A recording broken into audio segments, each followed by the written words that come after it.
Imagine stepping through an ancient door marked with elven and dwarven symbols and realizing that the silence within is not emptiness, it's a warning. Imagine feeling each step echo in the depths of a realm where kings died without leaving a body, where nameless creatures awaken at the slightest whisper, and where even the light seems afraid to venture forth.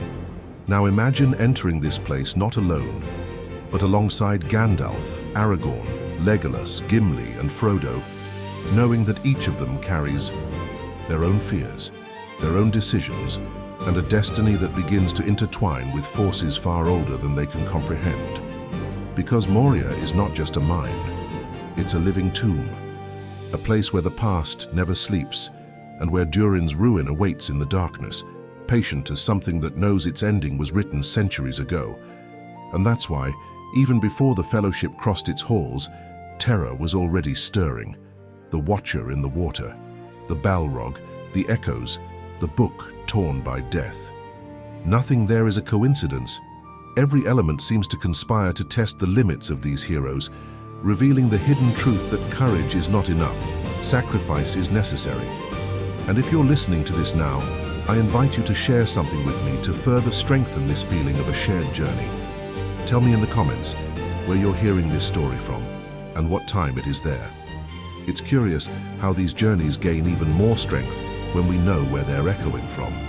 And, of course, if this introduction has already drawn you into the darkness of Moria and made you feel close to Frodo, Gandalf, and the whole Fellowship, take the opportunity to subscribe to the channel and leave a like that keeps this work alive. That way, you won't miss any chapter of this journey, and I'll continue guiding you through every hidden secret of Middle-earth. Khazad-dûm has always been described as the greatest work ever erected by the hands of the Dwarves, a symbol of discipline, vision, and a kind of greatness that only arises when an entire people share the same mindset of creation and purpose. But when we look at those silent mountains, now marked by darkness and distant echoes, we realize that there is a hidden truth there that goes beyond official history. Because Khazad-dûm did not fall merely due to external attacks, it collapsed from the moment ambition surpassed the safe limits of wisdom, creating an abyss that not even the strongest could cross. It is as if that entire stone fortress still carries the memory of the impact of the decisions that shaped its destiny. Decisions that seemed brilliant, but that cost everything. And when someone crosses the doors of Durin, what they find is not merely an abandoned kingdom, it is a tomb that still breathes. The shadows seem to watch as if awaiting the next step of whoever dares to walk through its corridors. There is no wind, no life, and yet there is movement. An ancient shiver runs through the stone, a kind of hidden presence that never left. The dwarves avoid speaking of it, because deep down they know they are not alone within. The grandeur that once illuminated those rooms has not disappeared. It has been suffocated, and in place of the light, something remains that does not accept interruption, something that observes. The feeling is that each column, each endless staircase, holds in its shadows a silent reminder of what happened there. A kingdom once illuminated by torches and chants now only echoes its own footsteps. The transformation of Khazad-dûm into Moria was not just physical, it was emotional, spiritual. The fall of a people who dug too deep in the hope of finding eternal riches without realizing that true ruin was closer than they imagined. And the deeper they descended, the more they awakened forces they did not understand, forces that should never have been touched. There's an almost poetic duality in this place, the perfect construction and the inevitable collapse. The pride of the dwarves and the silence that swallowed them, the promise of prosperity and the revelation of an invisible danger that has always been there, waiting. Those who enter perceive this without anyone needing to explain. Because Moria is not merely dark, it is conscious, and this consciousness manifests itself in the way the walls seem to close in around you, as if examining every breath, every hesitation. The journey through there makes it clear that it's not just about traversing tunnels. It's about facing the consequences of choices that change the history of Middle-earth. The most curious thing is that, even in ruins, Khazad-dûm still carries a kind of magnetism, something that draws the eye, that makes any traveler feel that there is more to be told. more to be unveiled. It's not just the legend of the Balrog, nor the tragedy of Balin's expedition. It's the silent presence of a past that refuses to be buried. The darkness of Moria is not empty. It is full of memories, echoes, warnings, and that is why whoever walks there feels that they are inside a story that still pulsates, that still wants to reveal more than we dare to ask. It's impossible to traverse Khazad-dûm without feeling this weight, without realizing that each step is a reminder that even the greatest kingdoms can crumble when they ignore what dwells in the depths, literally and symbolically. And it is this combination of mystery and revelation that transforms Moria into something so fascinating. A kingdom that died but did not rest. A tomb that continues to observe, judge, wait. And the deeper we delve into this dark atmosphere, the more we understand that nothing there is truly static. Everything moves silently, secretly, as if the shadows held too many secrets to remain still.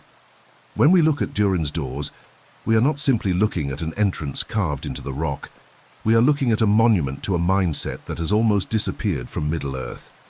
There, in silvery lines that gleam only under the starlight, lies a hidden truth about a time when elves and dwarves not only coexisted, but created together.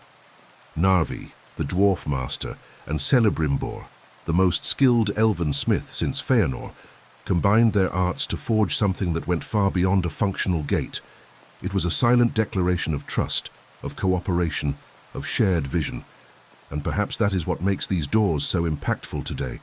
They remind us of what could have been and was not. The inscription "Speak, friend, and enter" seems simple, almost light. But behind that phrase lies a powerful revelation about the mentality of that period. There were no power games, no ulterior motives, only the idea that knowledge and friendship were legitimate paths to cross borders. It was as if the gate itself said, "Those who understand, enter. Those who fear, stay outside." It's impossible not to feel nostalgia when we imagine elven and dwarven caravans walking together, exchanging tools, stories, wine, and jewels in the shadow of twilight. Moria was still alive, and the gates were the elegant facade of a kingdom that pulsed with prosperity.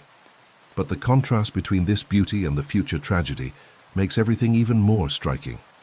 Because when the inner lights of Khazad-dûm went out, when the halls of Durin began to echo only drums in the depths, the same doors that once represented welcome came to symbolize absolute silence. The silver inscriptions continued to shine, but that shine was now cold, distant, almost ironic. It is like observing the ruins of a friendship that crumbled slowly, corroded not by explicit hatred, but by decisions that distanced peoples who once fully trusted one another. And it's curious how the art of the gate, so delicate and full of detail, takes on another meaning when we understand its background. The crown surrounded by 7 stars is not just an ornament. It is Durin's own story engraved on the world. The solitary symbol of the Feanorim placed at the center of the composition is a reminder of the genius and the storm that surrounded Celebrimbor's lineage.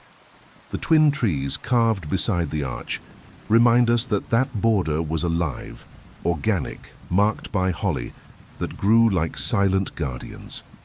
Everything there was designed to make an impact, to convey a sense of harmony between such different forces. And it worked, until the day silence took the place of music. To imagine Celebrimbor tracing those luminescent lines with Ithildin, a material that absorbs moonlight, while Narvi chiseled the stone with dwarf-like precision, makes us realize how that work represents a profound cultural transformation. It wasn't just engineering, it wasn't just magic. It was a rare fusion between worlds that sooner or later would become distrustful and bitter towards each other. That is why the doors of Durin carry, even today, such a great emotional weight. They are a portrait of a moment when decisions were made with hope, without imagining the consequences that lay ahead. And when the Fellowship of the Ring finally arrives there, centuries later, that phrase, "Speak, friend, and enter," ceases to sound like an invitation and begins to sound like an enigma. The break in expectation is complete. What was once a password becomes a challenge of interpretation, as if the gate itself were testing those who dare to approach. It's almost as if Narvi and Celebrimbor had left one last lesson hidden in the stone. That knowledge, without understanding, opens no door. This is the bittersweet beauty of Durin's doors. They were created to unite, but ended up becoming a symbol of distances that no one has been able to rebuild.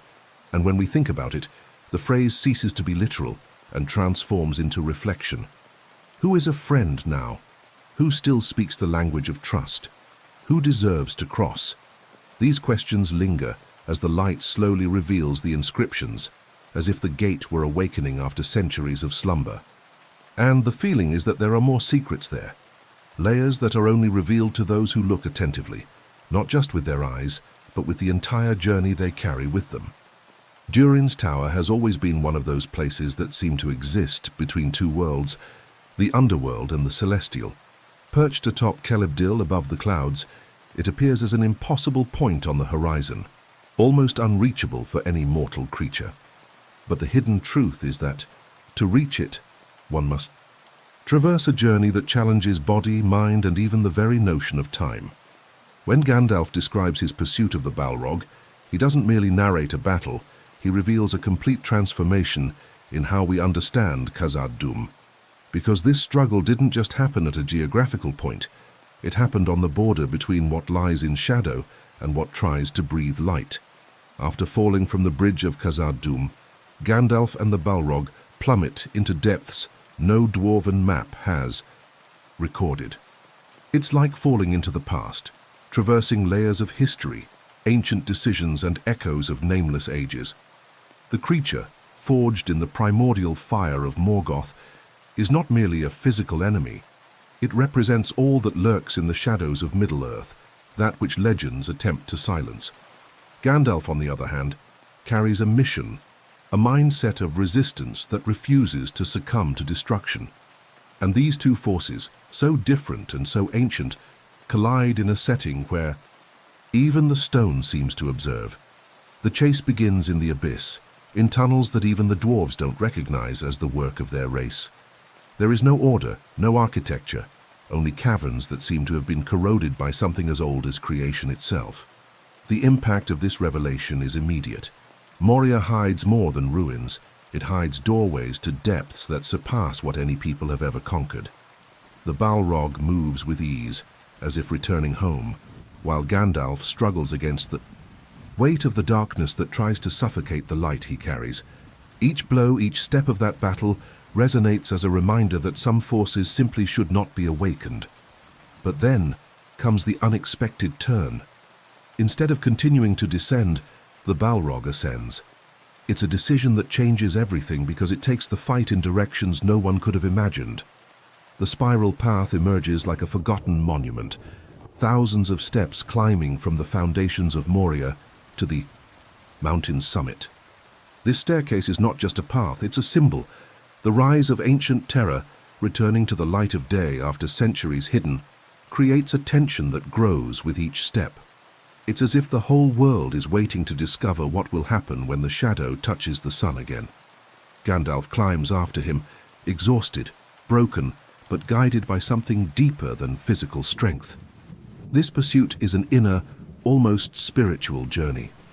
Each step represents a choice, a revelation, a piece of the burden he carries. As the Balrog rises like a raging storm, Gandalf rises as one who understands the responsibility of preventing that creature from roaming free in Middle-earth. Behind the scenes of this struggle, the wizard knows he cannot allow the horror of the depths to reach the surface realms. When they finally reach the summit, Durin's Tower emerges as the final stage. There, above the mist, Gandalf sees the sun touch the stone, a sight that contrasts sharply with the shadowy creature before him. Tension builds as if the very air awaits the final decision. And it is at this point that we perceive something essential. Light is not merely physical illumination. It is a reminder of the purpose, the courage, and the impact that each choice carries. The Balrog, now revealed to the heavens, seems even more terrifying, as if the light only highlights its ancient nature. And Gandalf, at the limit of his strength, finds there the chance to end what he began in the abyss. The final battle at Durin's Tower is one of the greatest expressions of epic grandeur ever narrated by Tolkien. It is not merely combat. It is a confrontation between ages, between the shadow cast in the first darkness and the light sent to combat it. Each blow echoes as if the mountains were recording history on their own skin, and when the conflict reaches its climax, something changes. The battle, which began in the depths where nothing lives, now explodes at a point so high that the entire horizon seems to watch. And it is precisely at this moment that we understand how this journey reveals a profound truth about Moria and all that it represents. The fall of the Dwarven kingdom was not merely physical, it was spiritual. The shadow that slept beneath was always linked to the destiny of that people. The ascent up the endless ladder was not an accident, it was the inevitable consequence of all that came before. The lake before Durin's gate has always seemed out of place, like a dark mirror that shouldn't exist there, nestled among ancient rocks and holly trees. There's something on the still surface of that water that provokes immediate unease, as if the silence were merely a mask for something watching from the depths. And this feeling is not accidental. The hidden truth is that the watcher in the water is no ordinary creature, nor an animal adapted to the environment. It is a forgotten fragment of a bygone era, an entity so ancient that its origin is lost even before. The rise of Sauron's kingdoms. When we look at that still water, we are looking at a point of contact between different times, where the journey of those who approach intersects with forces that should never have been awakened. The impact of this presence is felt by both the characters and the reader. There is no exact description of the creature in the Dwarven records, nor in the Elven stories, and this opens the door to a primal fear, the kind of dread that arises when the brain recognizes that it cannot name what is before it. The Watcher is a being that lives between the liquid darkness and the backstage of Moria, adapted to an environment where the sun does not reach and where no light seems to have authority. He does not hunt for hunger. He does not watch by instinct. He is simply there, waiting, as if obeying a logic older than Middle-earth itself. As the Fellowship of the Ring approaches Durin's doors, the water remains still, but the stillness is merely an illusion. The true threat lies in the creature's patience. It knows how to wait. It knows how to listen. And it is at this point that the Watcher's mindset becomes so intriguing. He acts as if he recognizes something, as if he perceives an opportunity that needs to be seized immediately. The stone thrown by Boromir did not awaken his fury. It only revealed his attention. The true trigger was Frodo's presence. And this opens a revelation that completely changes the interpretation of this scene. When the Watcher extends its tentacles and lunges at Frodo, it is not a random attack. The creature is somehow drawn to the One Ring, not because it desires to possess it like Sauron or the Nazgul, but because it senses its energy, its distortion in the fabric of reality. The ring has an impact that transcends corrupted beings. It echoes in all that is ancient, all that was shaped in the dawn of Arda. The Watcher reacts to this call instinctively, like an animal responding to an imperceptible vibration. Frodo is not attacked because he is the most vulnerable, but because he carries something that alters the nature around him, something that even ancient creatures can sense. And this attack has a direct connection to a previous tragedy. Long before the Fellowship arrived there, when Balin tried to retake Moria, the same creature attacked and killed Oin, one of the dwarves in Thorin Oakenshield's company. This detail, preserved in the records of the Book of Mazabul, shows that the Watcher was not just an isolated obstacle. He was part of the ultimate ruin of that expedition. Oin died trying to find a way out, specifically seeking the Western Gate, and encountered the same entity that would later try to prevent Frodo from entering. This repetition reveals a pattern, almost as if the Watcher had the function of guardian, not of Durin's doors, but of the very destiny that surrounds Moria. His presence is a reminder that some boundaries should not be crossed, and that still water hides more than mere depth. There is also a powerful psychological aspect to this creature. What is most frightening is not its physical form, but what its silence suggests. The water is still, the tentacles emerge without warning, and the force with which it pulls Frodo conveys a clear message. It does not intend merely to ward off intruders, it intends to prevent their return. When the Watcher destroys the holly trees and causes Durin's doors to collapse behind the Fellowship, what we see is a decision, not a reflex. It closes the path forever. The entrance becomes a tomb, and the only possible direction is inward, into the darkness of Moria. And it's impossible to ignore the feeling that this creature doesn't act in isolation from what happens in the depths. The awakened Balrog, the fall of the Dwarves, the silence that has taken over the kingdom, all of this connects in a network of events that seem to follow a hidden logic. The Watcher in the water is part of this subterranean plot, a silent piece of something much larger. He is the guardian of the borders, the first warning that Moria is not just an abandoned place, but a space where forgotten beings still vie for existence. And when we understand this, we realize that the attack on Frodo is not a random event in the narrative, but rather a dark revelation about how ancient forces respond to the presence of the ring and the imbalances it causes. The nameless creature is no ordinary monster. It is a witness to eras that left no record, a living echo of Arda's most distant past. When we speak of the abysses of Moria, many imagine only dark tunnels, crumbling corridors, and empty halls. But the hidden truth that almost no one mentions is that the known part of Khazad-dûm represents only a fraction, the visible surface of a much deeper, chaotic, and ancient organism. Beneath the mines mapped by the Dwarves lay layers so remote that not even the oldest among them dared claim they had been excavated by mortal hands. It was as if, beneath the civilization built of stone, there was another structure, primitive, silent, breathing at its own pace. These regions were avoided even by the bravest Dwarves, not out of cowardice, but because the collective mentality of that people recognized a limit, a point where curiosity became recklessness, and where misguided decisions could awaken what should remain dormant. These abysses were not merely darkness. Darkness, in a way, is comforting because we understand it. Absence of light, absence of movement. But in Moria, the darkness seemed to react to movement, as if it had weight, density, intention. Gandalf describes these places as tunnels that even the Dwarves did not make, passages that had an almost organic layout, curves that did not obey the rational pattern of dwarven engineering. This generates a kind of cosmic horror, the feeling that there is something greater, older, and indifferent to human suffering that shaped that depth even before thinking races walked through Middle-earth. When the Fellowship of the Ring crosses Moria, this atmosphere becomes palpable. What is frightening is not the orcs, nor the distant echoes of metal striking stone. It is the silence between these sounds, the space where nothing should exist and yet does.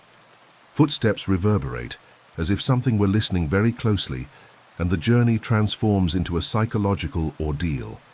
Each turn reveals not only a new corridor, but also the emotional impact of being in a territory that seems to reject life. Frodo feels this more intensely because of the influence of the Morgul blade. His perception is heightened, his senses capture what no one else perceives, and he begins to notice presences that do not belong to the surface of Middle-earth. Gandalf, even being the most experienced there, recognizes that there are creatures so ancient that even Sauron doesn't understand them. And this detail changes everything, because it suggests that the evil present in the depths of Moria is not intention, but consequence. It is not something that awakens from hunger or anger, but because its very existence is incompatible with light, with order, with civilization. It is a type of life that should never cross the path of those who move guided by purpose. This something alive, hungry, and hidden doesn't need to be physically described to generate fear. Its presence is enough to activate that primitive instinct of self-preservation, the same one that makes any creature realize when it is being observed by unblinking eyes. This subterranean vastness creates a profound disorientation. The Dwarves prided themselves on their ability to navigate miles of stone without getting lost, but even they had limits. There are stretches of Moria that have never been fully explored, because each generation passed on to the next a simple warning: do not descend beyond the lower mines. This was not superstition, but ancient wisdom. Something down there disturbed the accounts. broke logic, defied any attempt at mapping, and the deeper one descended, the more the sense of time distorted, as if the journey itself were swallowed by the darkness. The Balrog, for example, wasn't just hidden. It was buried for ages, dormant in the darkness that protected it from the world. The awakening of this creature was a direct result of the dwarves' greed for mithril, but what most forget is that the Balrog wasn't the only mystery in that abyss. Its presence suggests that other entities, smaller or larger, may have settled there over the ages, creatures that thrive in the total absence of light, that have learned to survive in silence, and that perhaps have never seen the world above. And if the Balrog represented strength, fury, and primal fire, these other presences represented the opposite: subtlety, waiting, constant hunger. That is why, in many parts of the journey, the Fellowship fears the void more than its enemies. The abysses of Moria serve as a reminder that some depths are forbidden not by chance, but because they reveal aspects of creation that should remain forgotten. The transformation that occurs in the mind of any traveler who passes through there is inevitable. The perception of the world's size expands, and the understanding of the unknown becomes heavier. The darkness ceases to be scenery and becomes a character. And as we observe this endless vastness, we realize that Moria was never merely an underground city, but a portal to layers of existence that defy all logic. The dwarves' downfall did not begin with the Balrog. It began when they ignored ancient signs, when they crossed boundaries drawn by forces that did not wish to be disturbed. During the journey through the mines, something begins to happen to Frodo that goes unnoticed by most of the group, but completely changes his relationship with the darkness around him. After the attack on Rivendell, the Morgul's blade left marks that were not merely physical. It touched something deep, almost spiritual, altering how Frodo perceives the world. And this silent transformation creates a psychological tension that intensifies with each step within Moria. While the others are guided only by the dim light of the lamp, Frodo perceives nuances that no one else notices. Vibrations in the air, distant echoes, almost imperceptible movements. It's as if the darkness speaks to him through small signs, and he, even unintentionally, learns to understand them. At first, he tries to ignore it. He attributes the sounds to dripping water, loose stones, and drafts. But as he moves forward, he realizes there's a pattern. At each stop, something seems to stop too. With each resumption of the walk, the noise, once distant, returns to accompany them. This hidden truth connects the physical to the emotional, and Frodo begins to feel that this journey is not merely geographical, it's internal. His mindset changes, his attention sharpens, and he begins to walk more silently, more attentively, as if expecting something to emerge from the darkness at any moment. The impact of this heightened sensory state becomes even more evident when Frodo notices light footsteps, almost a gentle dragging echoing behind the company. He turns his head a few times but never sees anything, only an empty corridor that seems to watch him back. It's not a loud or abrupt sound, and perhaps that's why it's so unsettling. It's not an outright threat, it's a suggested threat, the kind of danger that stirs the mind before it touches the body. And Frodo senses this before anyone else, not because he's weaker, but because the Morgul blade has made him sensitive to shadows, to what moves on the fringes of ordinary perception. This sensitivity also alters his breathing, his sword grip, and his positioning around others. The group believes they are alone, traversing static ruins, but Frodo knows something is following their steps. He doesn't know who or what, but he knows they are not merely observing Moria. They are being observed by it. However, the revelation of this doesn't come through logic, but through instinct. It's an understanding born from the fusion of trauma and perception. And this is what makes Frodo so unique on this journey. He carries the scar of an encounter with evil on his body, and in his spirit the ability to perceive echoes that escape others. The most curious thing is that, even perceiving its presence from a distance, Frodo doesn't feel hatred. You feel discomfort, unease, but not direct hostility. It's as if you understand that what follows you has its own journey, its own backstory, and confused intentions. The feeling is of being watched by eyes that haven't blinked in years, eyes that recognize the ring before recognizing its bearer. And however strange it may seem, there's something almost familiar about this presence, a shadow that isn't entirely unknown, although it hasn't yet revealed itself. The psychological tension grows as Frodo tries to focus on the path, but his mind keeps returning to the sounds. They are not random. They follow a rhythm, a cadence, as if accompanied by a being driven by desire, obsession, and need. And each time Frodo feels this closeness, a silent question forms within him. Why does only he notice? Why does no one else hear? This doubt, added to the weight of the responsibility he already carries, makes the journey even heavier. Because now he fears not only the dangers of Moria, he also fears the possibility of becoming more vulnerable at the same time as he becomes more sensitive. However, this sensitivity is also an advantage.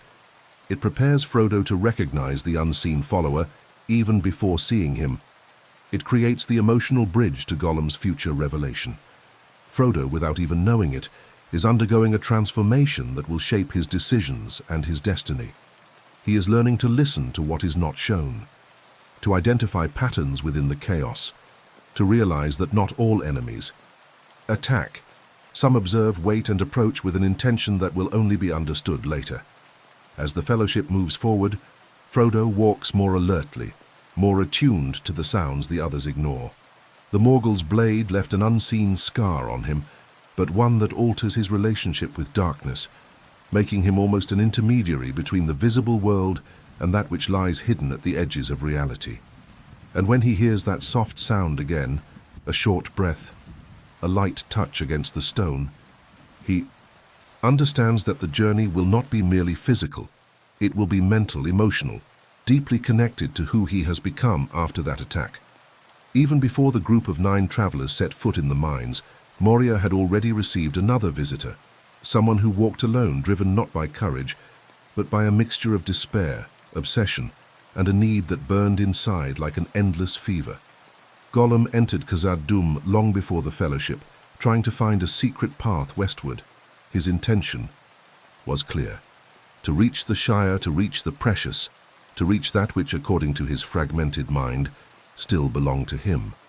But like Balin and his companions, Gollum was swallowed by the labyrinths of Moria, where ill-calculated decisions transform any journey into a cycle of loss and return. The hidden truth is that Gollum moves through the darkness as if he were part of it, but that doesn't mean he understands its ways. He is silent, but not indestructible. He is cunning, but not invulnerable. And when he decides to use the depths of Moria as a passage, he believes he is choosing a shortcut, without realizing that he is entering a place where even shadows have memories. He sneaks through cracks, climbs broken walls, follows tracks that only he can interpret. But with each turn, with each corridor that ends in ruin, the psychological impact grows. The same labyrinth that consumed warriors, dwarves, and kings now confounds the silent hunter. Even so, Gollum doesn't give up. Obsession guides him, as if the ring were an invisible compass whispering directions. He senses something in the air, a vibration that touches his deepest instinct. And in this almost animalistic quest, he traverses fallen chambers, wells that echo a tragic past, and rooms where death still haunts the walls. There are moments when he passes so close to dwarf skeletons that he seems to converse with them, murmuring words of injustice, loss, and broken promises.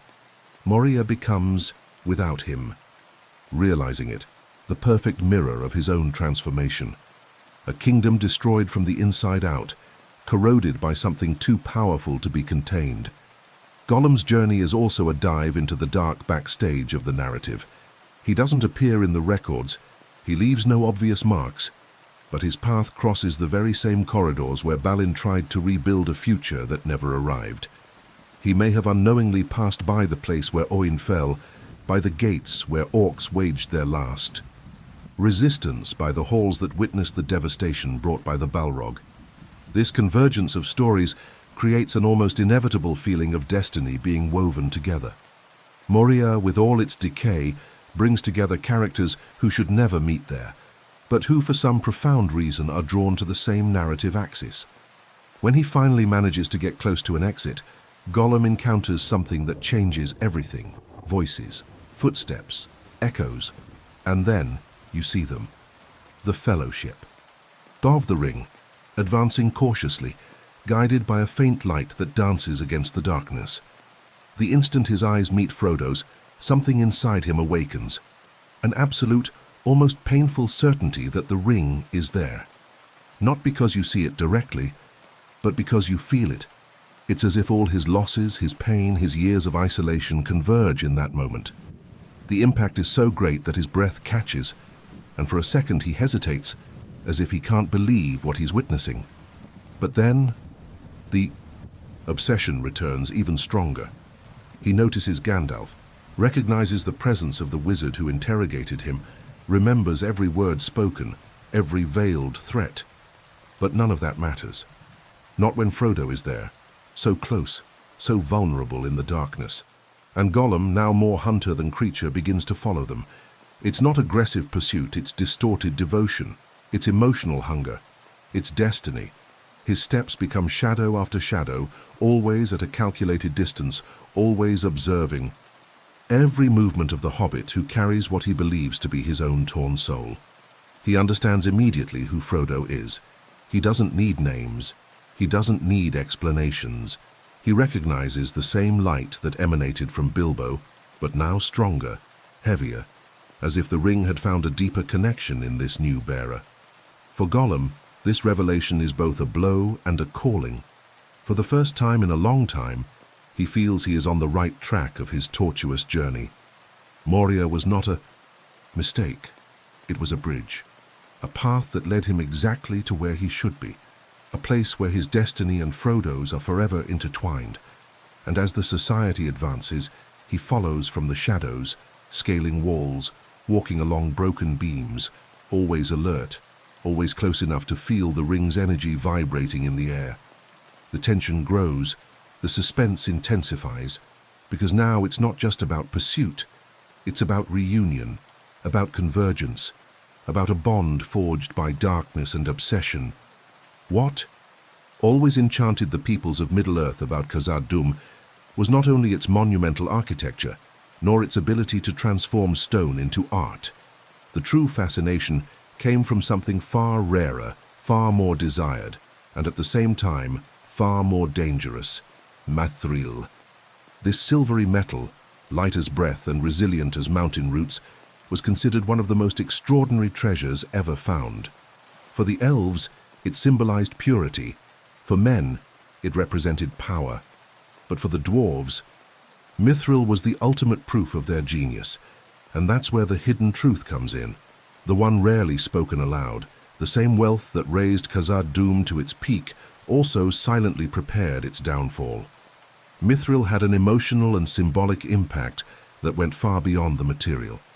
It was a promise of endless prosperity, a seemingly infinite reward for anyone willing to dig deeper.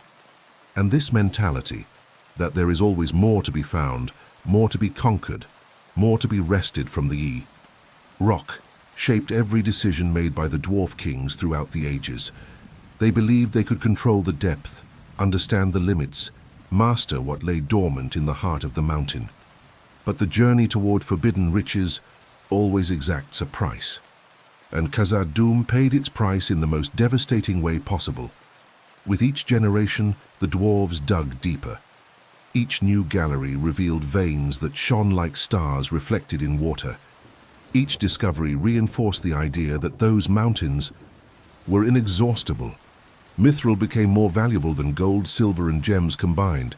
It was Durin's pride, the ultimate symbol of a prosperous kingdom, and the more it shone in the hands of the artisans, the more it blinded the eyes of those who should have been prudent. What was once a harmonious relationship between people and stone became a relentless exploitation, driven not only by necessity, but by ambition. And ambition, at its core, is always a flame, ready to ignite whatever it touches. It was in this relentless search that something began to change behind the scenes of Khazad-dûm. Subtle signs appeared, imperceptible tremors in the ground, areas where echoes behaved strangely. shadows that seemed to move even when no one was around. But these signs were ignored. After all, who would suspect that the mountain itself held such an ancient, powerful presence that not even Sauron dared to control?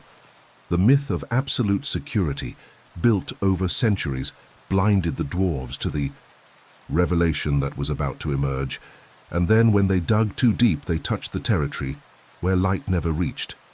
There they found Durin's Bane, a Balrog of Morgoth, forged in the dawn of creation, slumbering since the wars that precede any mortal memory. It lay there buried in silence, waiting, and the sound of pickaxes shattering the rock was like a call, a disruption of balance, an unwitting invitation for something terrible to awaken. The impact of this discovery was so great that there was no warning, no possibility of escape, only a violent awakening that echoed throughout Khazad-dûm. The Balrog did not come for vengeance, nor for hunger. He came because he was disturbed. He came because that glittering wealth, so celebrated in the upper mines, had been attained at the cost of violating what should have remained forgotten. This is what makes this fall so tragic. It was not external enemies. It was not a war.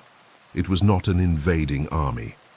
The ruin was born from within, shaped by the people's own insistence on transgressing ancestral boundaries.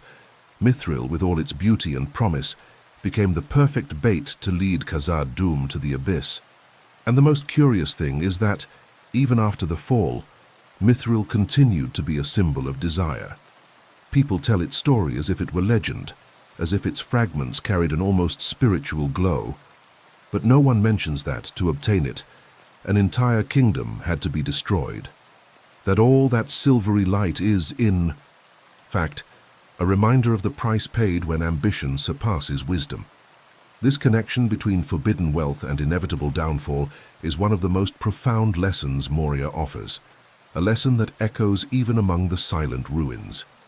When Gandalf says that Frodo's mithril stock was worth more than all the lands of the Shire, he is speaking of material value. But there is also historical value, emotional weight, the testimony of a kingdom that lost itself trying to achieve what it thought it controlled. This is the truth that few recognize. The fortune of Khazad-dûm was never just mithril, but also the hidden warning in its own tragedy. The mountain holds both brilliance and ruin, with equal fidelity. The Book of Mazabul is perhaps the most powerful object found in the depths of Khazad-dûm, not because it is a weapon nor a mithril relic, but because it contains something infinitely more valuable, the raw memory of a tragedy written by hands that knew they would not survive to tell. When Gandalf opens that time-ravaged volume, burned at the edges and stained with dark blood, it is not merely a historical record that is revealed. It is an emotional window into the final journey of Balin and all who trusted him. Those torn pages carry a hidden truth that few dare to face, the notion that courage does not thwart destiny, and that some decisions, even those made with honor, inevitably lead to sacrifice. The impact is immediate. The first detail that strikes the eye is not the handwriting, but the state of the book, as if the mountain itself had tried to erase it, to tear from memory the suffering that took place there. But the dwarves wrote persistently, even when the lights went out, even when the enemies advanced. Sentences begin firmly and end in desperate scribbles. Important notes are interrupted by tears that seem to have been made during an attack. There are passages where the ink mixes with blood, as if the very life of the writer was being drained by the surrounding darkness. And this creates a profound connection with the reader, because we are not dealing with fiction, but with testimony, a vivid, emotional portrait that transcends time. The first shocking revelation appears right on the opening pages. Balin has managed to recapture Moria. For a brief moment, an almost impossible instant in the context of history, Khazad-dûm once again had a dwarf lord. The light was rekindled in the halls, voices echoed again, and hope, so rare in that period, took shape. But it was a fragile hope, built on unstable ground and silent threats. The feeling is that the kingdom, even after being retaken, never truly accepted its new occupants, as if the shadows still claimed that space as their rightful home. As Gandalf turns the pages, the narrative becomes increasingly tense and sad. The records show that, as the months passed, disturbing signs began to emerge. Noises coming from the lower tunnels, isolated orc attacks, unexplained disappearances. But the dwarves believed, perhaps out of pride or stubbornness, that they could resist. Their mentality was one of reconstruction, of transformation, of persistence against all odds. And this makes the fall even more painful, because we realize that it was not a lack of courage or discipline. It was simply a lack of time. It was a lack of a destiny that was on their side. The final entry about Balin's death is one of the most powerful passages in all of Tolkien's work. It's not grandiose. It's not an epic narrative. It's short, objective, written in haste. Balin, son of Fundin, lord of Moria, fell into the Mirror Lake. A simple sentence that carries a gigantic weight. Balin's death is not just the fall of a leader, it's the emotional collapse of an entire expedition. From that moment on, the book becomes increasingly fragmented, as if the hands that wrote had already lost their strength, as if hope were being ripped away line by line. The following pages record the dwarves' last stand. They lock themselves in the chamber of Mazabul, fighting against a seemingly endless tide of enemies. There are quick descriptions of orcs entering through the passages, of drums echoing in the depths, of the arrival of something larger and more terrible than the orcs themselves. The sentences begin to become chaotic, desperate. The last possible writing says only, "They are coming," and then the page ends. There is no full stop. The story ends as their lives ended, interrupted, suffocated, consumed by the darkness that completely engulfed Moria. But there is a powerful revelation hidden in this tragedy. If Balin and his companions had not completed this journey, however brief, the path to the Fellowship of the Ring would likely not have existed. The orcs, scattered by the previous battle, were slow to reorganize their defenses. The chamber of Mazabul, already partially destroyed, allowed Gandalf to find a momentary point of resistance, and the book itself, left as a testament, gave the wizard and the group a clear understanding that something terrible still lay ahead, something the dwarves had disturbed by digging too deep. This chain of events shows how even the most tragic stories can pave the way for future journeys. Balin's expedition was not merely a failed attempt to claim a kingdom, it was part of a web of destiny that connected characters, decisions, and sacrifices. Mazabul's book is the link that connects past and present, living and dead, construction and ruin. And by reading it, the group not only understands the magnitude of the tragedy, they also understand the price Moria exacts from all who attempt to confront it. The bridge of Khazad-dûm is one of those settings that seem to have been shaped not only by stone but by destiny itself. Narrow, suspended over an abyss that swallows all light, it exists as a physical and symbolic boundary between two worlds, the world of those who still have hope and the world of the ancient forces which should never have awakened. When the Fellowship of the Ring arrives there, each step echoes as if the mountain were holding its breath. Everything that happened before, the Book of Mazabul, the drums, the desperate attacks, converged on that moment of judgment. And it is at this moment that the hidden truth of Moria is revealed in full force. It is not enough to cross the darkness. It is necessary to confront it. The emotional impact grows almost unbearable when Durin's Bane appears. The Balrog doesn't appear as a common enemy, but as a living memory of ancient wars, an incandescent fragment of Morgoth's fury. Its presence alters the air, bends the light, distorts the sensation of time. It doesn't need to speak to be understood. Its existence is a threat imposed by its very nature, and in this encounter something essential happens within the company. Fear becomes a real, tangible force, capable of paralyzing even the bravest. Not because of a lack of courage, but because it's difficult to accept that something so ancient and so devastating exists, something that seems to completely ignore the concept of hope. Gandalf understands this before anyone else. His mindset at that moment shifts from strategy to sacrifice. He knows the Balrog cannot simply be avoided. It is not a creature that is content to retreat or that is easily distracted. It is a symbol of the fall of Khazad-dûm, a reminder that there are depths where light has no authority. And that is precisely why Gandalf advances. He stands on the bridge as one who understands that his own journey has always pointed toward this confrontation. There is no indecision, no hesitation, only the full awareness that the crossing of others depends on his own remaining there. The duel that follows is a revelation not only of power, but of purpose. Gandalf's white light against the Balrog's dark fire creates a contrast that defines more than just physical combat. It defines the impact of the choices that shape Middle-earth. It is a battle about limits, about courage, and about the price of leadership. The narrow bridge intensifies everything. There is no room for error, no room for retreat. It is there, on that unstable fragment of stone, that the fate of the Fellowship is decided. And although the scene is quick, almost abrupt, it contains an emotional depth that spreads like a wave throughout the narrative. When Gandalf raises his staff, breaking the bridge beneath the creature's feet, there is a moment of triumph. Durin's Bane falls, dragged down by the collapse, and for a moment it seems the threat has been vanquished. But the Balrog does not fall alone. Its flaming whip wraps around the wizard's ankles, and in that frozen second between decision and consequence, Gandalf understands that he will not return with the others. It is then that he utters the words that have resonated through generations. "Run, you fools." And it is not a cry of despair, but of utter urgency, a warning, a final instruction, a necessary order to preserve all that could still be saved. Gandalf's fall is not merely physical, it marks a profound transformation within the Fellowship of the Ring. Each member feels the weight of that loss differently, but all carry the same feeling. Something greater than themselves has just happened.